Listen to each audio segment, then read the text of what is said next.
Welcome to the deep dive. You know, for decades, that idea of an armored suit, something giving you superhuman strength, well, that was pure science fiction, right? Today, though, we're kind of strapping into that reality. We're doing a deep dive into exoskeleton suits. These are, I think, one of the most transformative technologies out there right now, bridging biology, robotics, and, well, fundamental human augmentation. Our mission today is really to uncover the specific mechanisms, the literal nuts and bolts of how these wearable systems actually deliver that enhanced strength and endurance. And that bridge, that technological bridge you mentioned, that's really what defines the field right now. At its core, an exoskeleton is a wearable robotic system. It's specifically designed to enhance human physical performance. So not just helping, but actively boosting. Exactly. It's not just about supporting motion. It's actively amplifying it, or in quite a few cases, actually restoring it. So you see, this isn't just an assistive device, like a cane or something. It's a really profound step toward true human-machine integration. The name itself, exoskeleton, it sounds ancient, right? Literally, external skeleton makes you immediately think of nature. Insects, crabs, that kind of thing, using that external shell for protection and support. That's exactly the model. That natural idea of external support is precisely what modern engineers tried to replicate.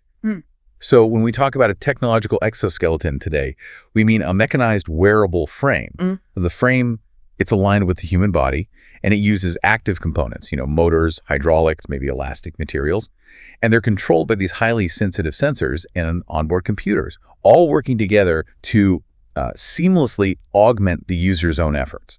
Okay, let's unpack this then. Let's get right into the anatomy of augmentation. Because if you're telling me these suits can let a warehouse worker lift, I don't know, hundreds of pounds safely over and over, we need to know what the key components are. What makes this fusion of our biology and robotic power actually happen?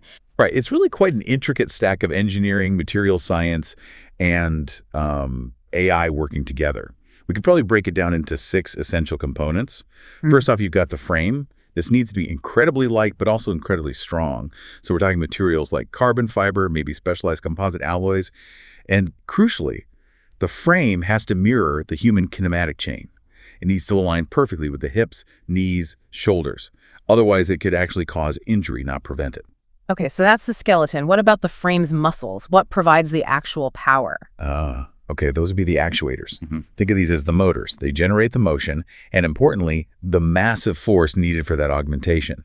Depending on the specific suit and its task, they might be electric, pneumatic, or sometimes even highly powerful hydraulic systems. Got it.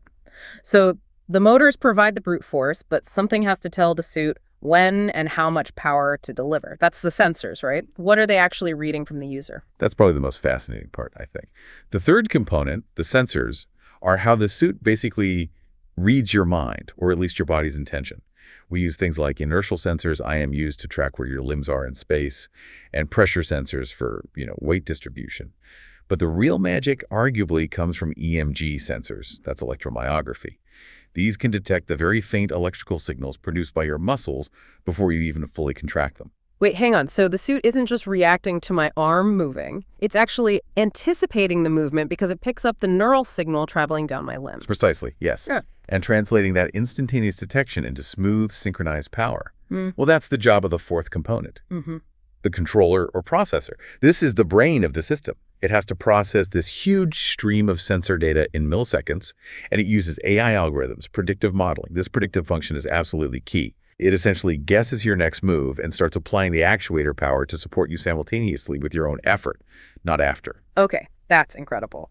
But what about the interface? How does the human tell the robot what to do, maybe for starting it up, or if the EMG signals aren't clear enough for a specific task? Good question. That brings us to the fifth component, the user interface. Now, most current industrial models use fairly simple things like integrated joysticks or basic controls, mainly for initiating tasks or modes. But researchers are definitely pushing the boundaries here. They're actively testing advanced models that incorporate things like brain-computer interfaces, BCI. Imagine using wearable EEGs to get direct neural commands. We're not quite there for everyday use, but it's coming. And finally, the sixth component, which is sort of the Achilles heel for many designs, the power supply. This almost always means lithium-ion batteries. And they're heavy. The paradox of the exoskeleton is, the stronger you make the actuators, the bigger and heavier the battery you need. And that directly limits how long it can operate. Right now, maybe 2 to 8 hours is pretty standard, which is a huge restriction, especially for continuous industrial use, like a full shift. Yeah, that operational time limit really does feel like a major ceiling on seeing these everywhere right now. But okay, let's look at the different types, because you mentioned not all exoskeletons are these, huge, iron-suited strongmen we might imagine from the movies. We need to distinguish between passive and powered systems, right? Absolutely. They serve completely different functional niches. Let's start with passive exoskeletons. These are, well, unpowered. No motors, no hydraulics. They use physics, things like springs, dampers, maybe tension cables, basically to store and redistribute energy or weight. They don't generate any new force themselves. Okay, hold on. If a suit isn't powered, how is it still considered augmentation? Is it not just really advanced ergonomic support, like a fancy back brace? It's augmentation, but through load reduction. Think of it this way. The worker's still doing the lift, but instead of all that strain going straight to their lower back or shoulders, the passive frame cleverly shunts that stress maybe into the ground or to a stronger part of the body, or uses a counterbalance point. Good examples are systems like LiVo for back support, or the Exovest you see on factory floors. They really cut down on repetitive strain injuries for workers doing things like overhead assembly, constantly reaching up. Okay, that makes sense. Load redistribution, not force addition. And then on the other side of the coin, you have the powered or active exoskeletons. These are the ones that really amplify strength, right? Correct. These are the systems using those motors and hydraulics we talked about earlier. They directly augment strength and endurance. Yeah. So if you need to lift, say, 200 pounds repeatedly, or maybe walk nonstop for 12 hours while carrying really heavy gear, you definitely need an active exoskeleton for that. Right. Let's dive into some specific applications then. The industrial sector seems to be adopting these pretty quickly. It sounds like the main goal there is worker longevity and safety, maybe even more than just maximizing how much they can lift. That's exactly right. For industry, the big win with exoskeletons is cutting down on workplace injuries, especially those caused by repetitive motion or heavy lifting. Systems like the full-body Sarcos Guardian XO are impressive. They're capable of handling 200-pound loads repeatedly, with the operator feeling very little strain. But the real breakthrough isn't just the sheer weight. It's the fact that the worker can maintain a high productivity rate over, say, an entire 8-hour shift, while their own metabolic cost, the energy they're burning, stays low. That's huge for preventing fatigue and injury. And the military objectives must be even more demanding, surely. I mean, they're dealing with soldiers carrying, 90-plus kilograms, sometimes more, of gear, often over incredibly rough terrain. Yeah, the focus there is very much on load carrying and endurance, often over very long durations and difficult ground. You see projects like the Lockheed Martin ONYX, that's a powered knee exoskeleton. It's primarily designed to stabilize the knee joint and basically offset the load of those heavy packs. The idea is to greatly reduce fatigue, which in turn improves speed, range, and overall effectiveness for the soldiers. Okay, industrial, military, but where I think this technology feels, most profoundly impactful is in the medical and rehabilitation sector. This is where exoskeletons are literally restoring human ability, isn't it? This is truly where these suits change lives, absolutely. They're used to assist patients who have suffered paralyzing injuries, perhaps from spinal cord damage or maybe after major strokes. For instance, systems like ReWalk have been highly successful. They allow some paraplegic patients to stand up and walk again. In that case, the primary function is mobility restoration. The suit provides the mechanical strength needed to move the patient's limbs. But you mentioned earlier the HAL, hybrid assistive limb system, the one that uses those neural signals, the EMG. That sounds like it's aiming for something much deeper than just providing mechanical movement. It is. It's aiming for healing, for recovery. The HAL system uses those EMG signals detected from the skin, not just to move the patient's limbs, but to create this really precise, controlled movement feedback loop. By synchronizing the movement of the robotic limb with the patient's actual neural intent, the signal their brain is sending, it actively encourages something called neuroplasticity. Essentially, the brain gets confirmation that its motor signal resulted in actual movement. This helps retrain the neural pathways and potentially, over time, restore some independent motor control. Yeah. That's the crucial difference. It's not just acting as a powered brace, it's a therapeutic tool actively involved in rehabilitation. Wow. That's a genuine step change in function, not just assistance, but potential recovery. Could you maybe quickly run us through that full loop again, how the suit goes from reading intent to generating force, and maybe touch on how the AI makes that seamlessness possible? Sure, certainly. So it all starts with motion detection. That's the EMG and inertial sensors picking up the neural signal of intended movement, or the very start of a limb moving. That signal immediately hits the signal processor. That's the onboard computer running the AI. It instantly runs these predictive models to figure out the optimal timing and the amount of force required from the suit. Then comes actuation, where the motors generate that precise force at the joints.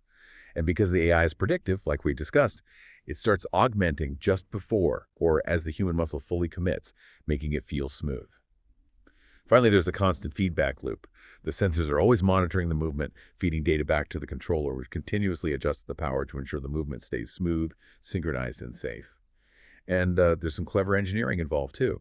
Many high-end systems now use regenerative braking. Just like in an electric car, they recapture some energy when the user slows down or walks downhill.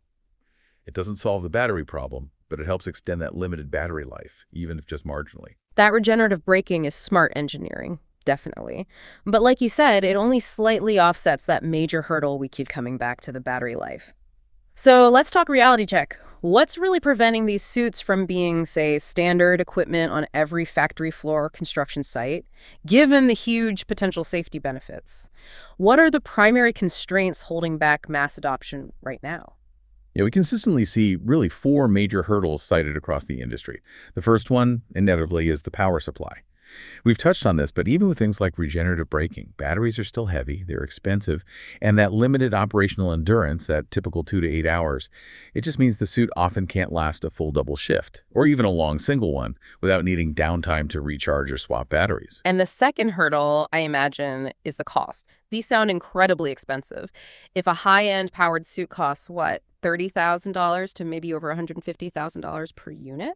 Does that mean this technology is structurally limited? Like only massive corporations or very specialized high-end hospitals can afford it, blocking access for smaller businesses or, average consumers who might benefit? Unfortunately, yes. For now, the cost is a huge barrier.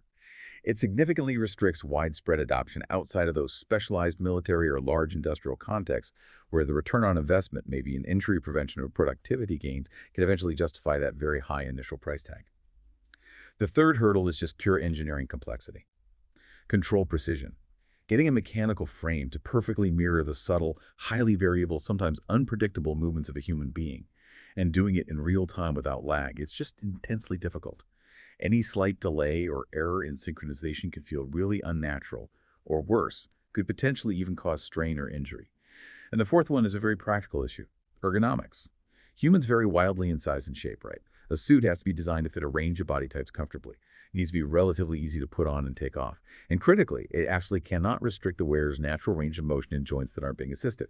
Getting that right for everyone is tough. Okay, so we have these 4 big hurdles: cost, control precision, battery life, and ergonomic fit. If those are the main walls blocking progress, where are engineers and researchers focusing their efforts right now? What are the key developments aiming to chip away at these problems? They're really focusing on, I'd say, 3 major technological drivers that hold a lot of promise for solving these issues. First is the rise of soft robotics. So instead of those rigid, often heavy metal or carbon fiber frames, we're seeing the development of flexible, almost textile-based exosuits. Think of things like the research pioneered at Harvard with their soft exosuit. This approach can vastly reduce weight and significantly increase comfort, directly tackling that ergonomics problem. Second, there's a lot of work going into improving neural interfaces. As we get better and better at achieving direct, reliable control via muscle-computer interfaces, using those EMG signals more effectively, or even brain-computer interfaces, BCI, we can start to bypass the need for clunky external controls like joysticks. This should lead to faster, more intuitive, and ultimately safer reaction times from the suit. And third, perhaps the most impactful area, is the continuous refinement of AI and machine learning. The algorithms controlling these suits are becoming increasingly adaptive. They're learning the specific user's gait, their movement patterns, their motor intentions over time. This dramatically improves that predictive control and responsiveness we talked about. The goal is to make the suit feel less like a tool you are consciously operating, and more like a truly seamless, natural extension of your own body. So wrapping this up, what does this all really mean for the future of human capability? We started this deep dive talking about essentially manufactured superhuman strength. Where's this heading? I think it means we're genuinely entering an era where exoskeletons can significantly amplify fundamental human traits, not just strength, but also endurance and resilience. They really are becoming wearable extensions of the human form, potentially redefining what the human body can achieve across industry, medicine, and maybe even daily life. And as that technology matures, as battery efficiency climbs, as materials get lighter and stronger, and as that predictive AI control becomes almost instantaneous, that future vision seems to move beyond just these highly specialized, expensive devices, doesn't it? Could we realistically see exoskeletons becoming more like everyday wearable augmentations, used routinely by, say, nurses to lift patients safely, or warehouse workers handling packages all day, or maybe crucially providing essential mobility assistance for the elderly, helping them stay independent in their homes for longer? That seems to be the trajectory, yes. Which brings us to a really important question, something for you, the listener, to perhaps ponder. If this technology evolves to the point where it can make enhanced strength, speed, and endurance safely, and maybe even affordably accessible to ordinary people, how will society handle that? Think about the widespread adoption of these biohybrid materials, these AI-integrated suits that respond instantly to our neural signals. Will that gap we perceive between human and machine begin to narrow significantly, or could it perhaps disappear entirely? What does that future look like?